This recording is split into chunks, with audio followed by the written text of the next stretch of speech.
Welcome to తవాయ్ kitchen. ఈరోజు మనం తవాయ్ కిచెన్లో మ్యాంగో సాగు నేర్చుకుందాం. మ్యాంగో సాగు కోసం మనం ఒక 2 గంటలు నానబెట్టిన సగ్గుబియ్యం తీసుకుని పొయ్యి మీద ఒక గిన్నె పెట్టుకొని అందులో సగ్గుబియ్యం వేసుకుని కొంచెం వాటర్ వేసుకుని, అంటే వాటర్ ఒక 250 ml వరకు, ఎంత వాటర్ వేయాలి ఏం చేయాలి అన్నది అంతా డిస్క్రిప్షన్లో ఇచ్చానండి లింకు. ఈ సగ్గుబియ్యాన్ని బాయిల్ చేసుకోవాలి.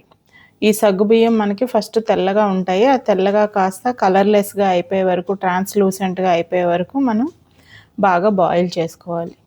ఈ బాయిల్ చేసుకున్న తర్వాత వీటిని పక్కన పెట్టుకుని కూల్ చేసుకోవాలి.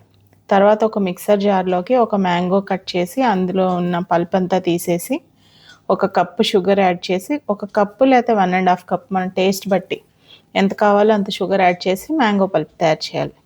ఒక బౌల్లోకి మ్యాంగో పల్పు, సగ్గుబియ్యం చల్లారపెట్టినవి, ఇంకో మ్యాంగో కట్ చేసి పెట్టుకున్న చిన్న చిన్న పీసెస్ కింద కట్ చేసి పెట్టుకున్నవి వేసి కొంచెం పాలు యాడ్ చేసి బాగా మిక్స్ చేసుకోవాలి. ఈ బాగా మిక్స్ చేసుకున్న తర్వాత వేరే ఒక గ్లాస్ తీసుకొని అందులోకి మనకు కావాల్సిన ఐస్ క్యూబ్స్ వేసుకొని పైనుంచి మ్యాంగో సాగు వేసుకుంటే మ్యాంగో సాగు రెడీ అండి. ఇది డ్రింక్ లాగా తాగొచ్చు, డెజర్ట్ లాగా కూడా సర్వ్ చేసుకోవచ్చు, మన ఇష్టం. Thank you.